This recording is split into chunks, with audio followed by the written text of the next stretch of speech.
Hey everyone, Gil here at graymanprepping. On today's episode of Your Prep for Today, I'm going to talk to you about solar panels. Now some of you are saying, well, I don't want to get a big bunch of solar panels on my roof. Well, you don't have to put them on your roof. In fact, a lot of people don't put them on their roof. They put them on stands that they can actually angle and aim and change so they can get more out of the sun depending on what time of year it is.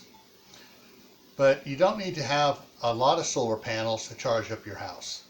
You don't have to have your house solely on solar.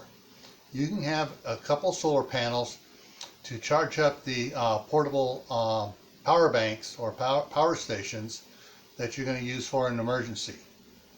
That way you're able to keep them charged and use the power stations when you need them for short-term power outages.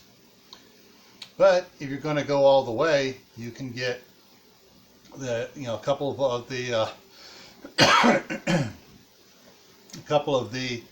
power stations that come with the extra battery attachments to it, and you can have them so they're all plugged in, so they're charged all the time. And when the power goes out during the next day, if the power is still out, you can use the solar panels to help charge them up a little bit.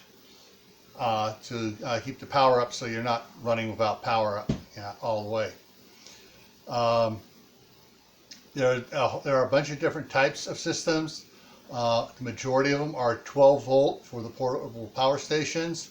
You get up into some of the bigger permanently mounted ones in your house, then you're getting up into the 24 or 48 volt systems. There's even some 96 volt systems out there.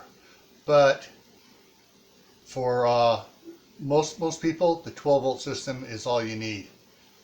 All right, so think about it. Is solar panel something that you need for your preps? So stay happy no matter what life throws at you. Stay safe. Don't go out and do anything foolish. Keep adding to your preps: water, food, medicine, clothing. Learn a new skill and do an indoor garden.